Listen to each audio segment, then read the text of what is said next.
Hi everyone, this is Mursali. তোমাদের WBCS না sorry WBSSC group CD cut off related অনেক video আসতে যাচ্ছে, ধরো তারপরে রেজাল্ট, কখন রেজাল্ট হবে, তারপরে স্কোর কার্ড, এসব জিনিসটা অনেকেই অনেক মাথা ব্যথা করে আছে, তো বুঝতে পারছি সবাই। এই যে একটা এক্সামকে নিয়ে এত সব মেতে গিয়েছিল, সেটা কিন্তু আমার পক্ষে খুব একটা ভালো দিক মনে হচ্ছে না। দেখো, এক্সাম দিয়ে আসার পর আরও এক্সাম আছে, সেই এক্সাম জন্য পড়াশোনা করো। আর ইন্টারভিউ ব্যাপারটা আছে, দেখো ইন্টারভিউ ব্যাপারটা তোমার কিন্তু ওইরকমভাবে হয় না। যতটা আমি গেম করি, যতটা আমি এক্সাম দিয়েছি, ইন্টারভিউ দিয়ে রেখেছি, সেটা কিন্তু ওইরকমভাবে হয় না। এখানে তোমার চাই নলেজ, তুমি কতটা অর্জন করেছো। তুমি হয়তো খুব করলে, তুমি দেখলে কীভাবে করবো, ইন্ট্রোডাকশান দেবো, ওখানে গিয়ে কোথায় কী করবো, কী বলবে, কী ধরবে আমাকে, এসব না করে তোমার হঠাৎ করে ঢোকার পর ধরে নেবো তোমার কোন স্কেল রাজধানী কোথায়, কিছুই জিজ্ঞাসা করো না। তোমাকে ঢোকার পরে তোমার সাথে সাথে বললো, নামটা জিজ্ঞাসা করার পরে বলো তোমার কোন স্কেল রাজধানী কোথায়, কিছু কাজ দিল না তোমার। আর ইন্টারভিউ এগুলো এরকমই হয় তোমার।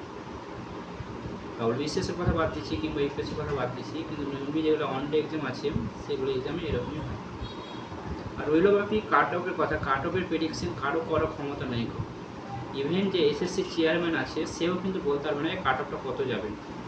হ্যাঁ, একটা আমরা আইডিয়া করতে পারি কি এতটার মধ্যে থাকবে, তুমি এক্সপেক্ট করতে পারো কি হ্যাঁ আমি কোয়ালিফাই করছি।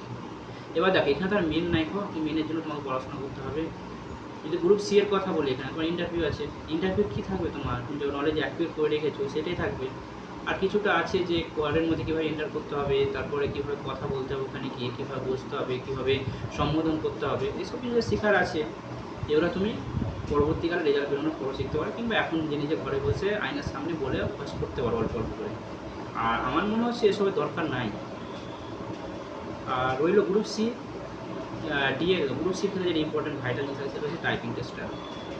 টাইপিং টেস্টটা এখন থেকে করতে পারো, যাদের নাম্বার 55+ কিংবা 52+ কিংবা এরকম আছে। 52+টা ধরে রাখো, কিন্তু কাট অফ আমার মন বলছে যে হারে তোমার দুর্নীতি বলা যাবে না, এটা যে এখানে বলতে পারছি না, কিন্তু যেটা শুনতে পাচ্ছি আমি, একাত্তর হয়েছে, কিছু না হওয়া নয়।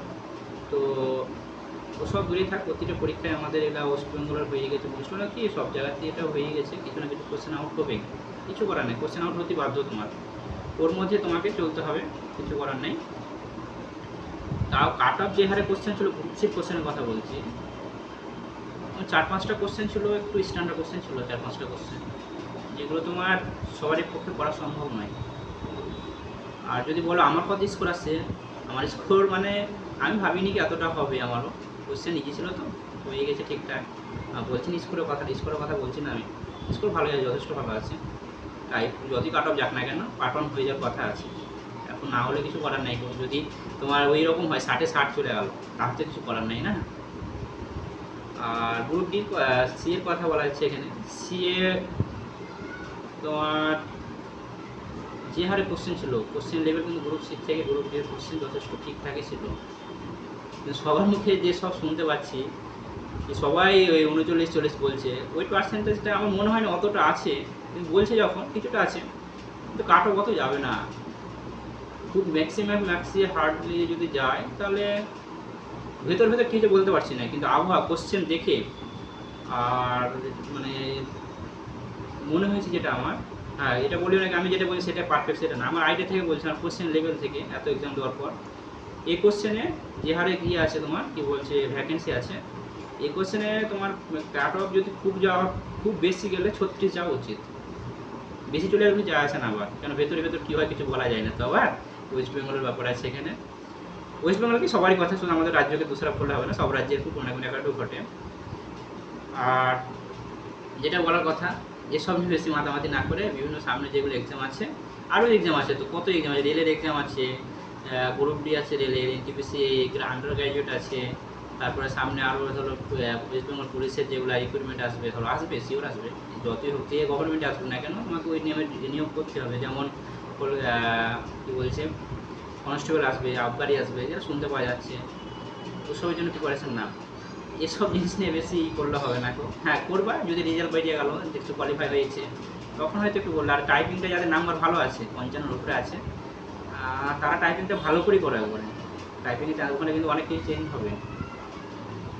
আর সেরকম এখানে কিছু নাই, গ্রুপ সির জন্য অত আশা করে বসে লাভ নেই। যখন রেজাল্ট দেবে পরীক্ষা দিয়ে দেওয়া হয়ে যাবে। কখন রেজাল্ট দেবে দুদিন আগে থেকেই টেনশনে ভুগছো, কালকে সারাদিন হয়তো ওই কী বলে এসএসসি সাইট চেক করতে করতে টাইম পার করেছে পড়াশোনা বন্ধ করে। একটা দিন চলে যাওয়ার লাইফ থেকে অনেক কিছু ব্যাপার আছে, পরে বুঝতে হবে। যদি আর কিছু বলছি না এখন, প্রবলেম কিন্তু পড়বে যখন, বুঝতে পারলে? তো পড়াশোনাটা মেনলি হচ্ছে কম্পিটিটিভ এক্সামে যেটা চাই তোমার ফোকাস। ফোকাস যদি ঠিক রাখতে না পারো তাহলে কিন্তু পড়াশোনা 12টা বেজে যাবে। ফোকাস ঠিক রাখতে হবে, কনসিস্টেন্সি রাখতে হবে, প্রতিদিন প্র্যাকটিস করতে হবে, যতদিন না তোমার ফাইনাল লিস্টে না উঠছে। বুঝতে পারলে? এটুকুনি বলার। চলো, আর যদি মনে হয় সাবস্ক্রাইব করো, ঠিক আছে? এখানে আমি কোনো ইনকামের জন্য আসি, ভালো লাগে একটা সব ভিডিওটা দেখছে, এটার জন্যই আসা। কোনো আমি এখানে প্রচার করতে আসিনি। যদি মনে হয় সেরকম ওই ক্লাস কিছু দেবো, কিন্তু ওসব এখন টাইম নাই আমার, পরে হয়তো দেবো পরবর্তীকালে যে টাইম পাই, এখন নয়, এখন দেওয়া সম্ভব নয় আমার। কিন্তু হ্যাঁ, সাবস্ক্রাইব করো। লাইক টাইক করতে গেলে ভালো লাগে, জিনিসটা দেখতে ভালো লাগছে, চ্যানেলটা গ্রোথ হচ্ছে, এরকম ভালো লাগে। Bye bye.